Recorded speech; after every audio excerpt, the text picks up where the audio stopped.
দেলোয়ার সাঈদী মানেই কোরআনের একজন বিখ্যাত ভাষ্যকার, এবং সব সময় তার ভাষ্য, তিনি কোনো রাজনীতিবিদকে ভয় করেন নাই, কোনো প্রধানমন্ত্রী রাষ্ট্রপতিকে ভয় করেন নাই, বুক ফুলিয়ে কোরআনের ভাষা বর্ণনা করেছেন। এ পৃথিবী আল্লাহর, এখানে আল্লাহর হুকুমত চলবে, এ বক্তব্য দেলোয়ার হোসেন সাঈদী সাহেবের মুখেই মানিয়েছে।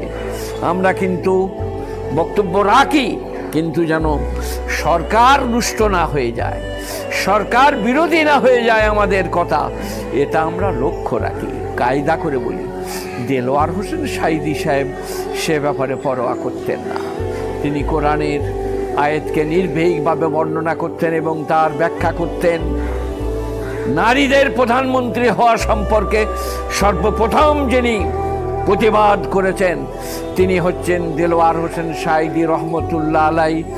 নারীরা কখনো আমিরুল মোমিনিন এবং মুসলমানদের নেত্রী হতে পারে না, এটা দেলোয়ার হোসেন সাঈদী বলেছেন। সেই কারণে আমাদের হাসিনার চক্ষুশূল বা দেলোয়ার সাঈদী সাহেব বিরোধী হাসিনা।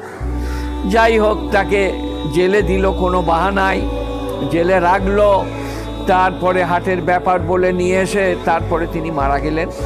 এটা আমার থেকে আপনারা সবাই বেশি শুনছেন, টেলিভিশনে, টিভিতে, বক্তব্যে, বর্ণনায় নানাভাবে জানছেন।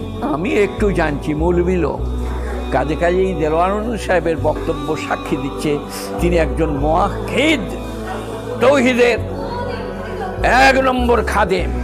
আল্লাহ ছাড়া কার উপাসনা, অর্চনা, আরাধনা, স্তুতি, বন্দনা চলবে না, এ বক্তব্য দেলোয়ার হোসেন সাঈদী সাহেবের মুখেই সাজে।